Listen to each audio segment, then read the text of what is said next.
Do warm-ups actually matter? Short answer, yes, especially as we get older. I'm Yanjing, a trainer with 7 years of coaching experience. I've helped over 150 clients in real life, and today I will walk you through why warm-ups are crucial, what do they do to your body, and a beginner-friendly routine that you can follow anytime, anywhere. I've already read the textbooks and the research papers, so you don't have to. Let's get to the point. So you want to do dynamic stretches before the workout and static stretches after the workout. That is your golden rule. Why warm-ups matter? Because your body is not just muscles. You've got joints, nerves, connective tissues. You want to wake them up before you dive into a real workout. Like I said, especially you're getting older, your body gonna need a little bit longer time to warm up. Think of your muscle like rubber band. Let's say if it's winter time and you yank a cold rubber band too fast, it's gonna snap. Do you want your muscles snap? Of course not. But if you pull it little by little and gently, it stretches way better. Now imagine you're trying to do squats, deadlift, chest press with cold muscle and stiff joints. That can't be safe unless you want your muscles snaps. What about your joints? Your joints love warm-ups. As we're getting older, you might feel some stiffness in your joints, especially your knees, sometimes your elbows or shoulders. Some of my clients, they got tight hips or knee pains that they had to warm up completely before the workout so they don't feel weird. Imagine these are your bones. Between them, there's usually gonna be a cushion. And as we get older, the cushion is tend to getting less cushionish. Warming up helps spread synovial fluid around your joints. You can see that liquid as a natural WD-40. This helps with smoother motion and reduce wear and tear, which means if you have some cranky or rusty joints, it's gonna help you move better. Just let you know, our joints are extremely expensive, so you wanna make sure you take care of them. Otherwise, knock on wood, nobody wants a replacement surgery in the future. Here's the real thing. How should beginners warm up? Warming up shouldn't be complicated or overwhelming. Most of the beginners, they like to get on a treadmill for 5 minutes and then call it a warm-up. So your heart rate was up, your muscles are kind of warmed, but you barely use any of your upper body, especially your shoulders. So what should we do instead? I have an easy to remember order for you. Start big, go small, top to bottom. That means you want to start with a full body movement first, and then joint by joint, start from shoulder, all the way down to your ankles.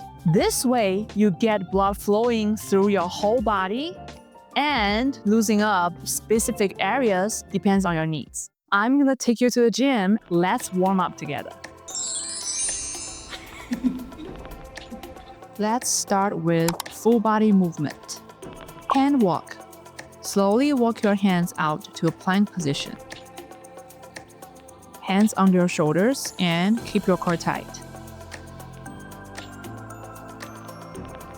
Progression, hand walk to Spider-Man rotate.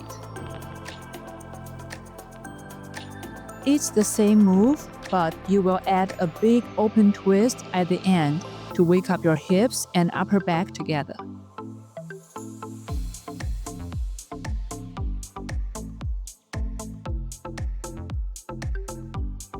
Next, I will introduce my favorite shoulder warm-up, YTWL. Lean slightly forward, keep your arms straight, then make the letters Y, T, W, and L. It hits all the small muscle groups around your shoulders.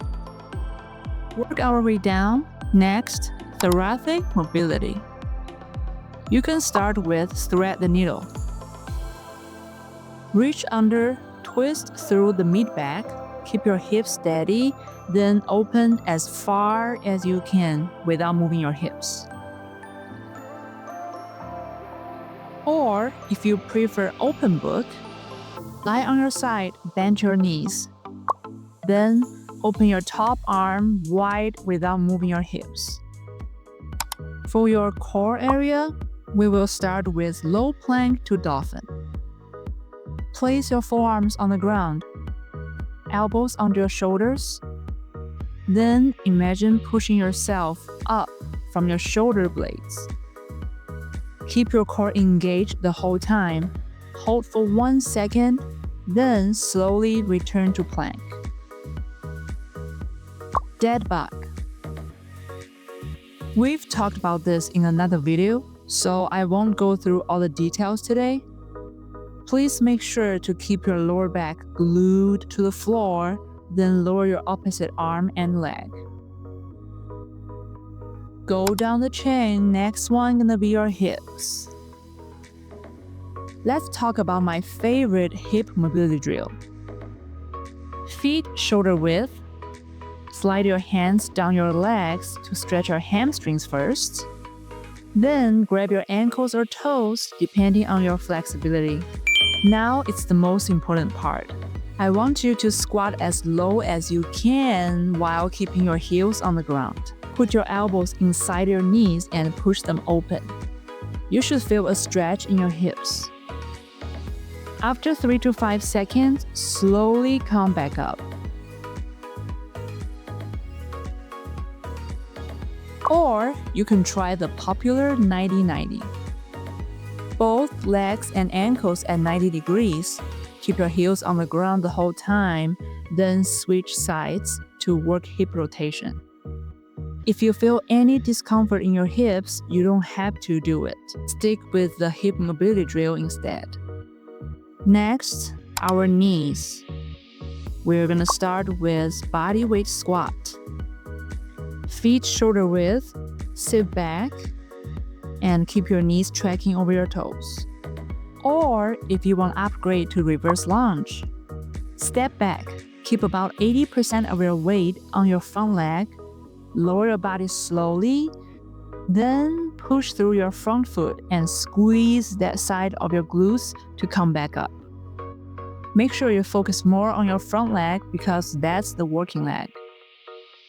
Last one, your ankles. Let's make some ankle circles first. Find something to support under your calf. I'm using a foam roller here. Draw big, slow circles with your foot, as big as you can. If you want to make this more interesting, you can write alphabet with your foot.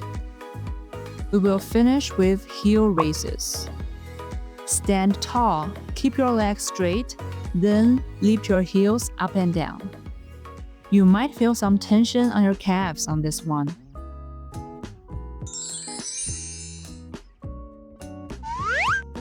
How was it? A lot of my clients complain that they feel tired already after the warm-up. That's totally fine. I made this video to help you build your stamina in 3 weeks. Check it out. I will see you in the next rep.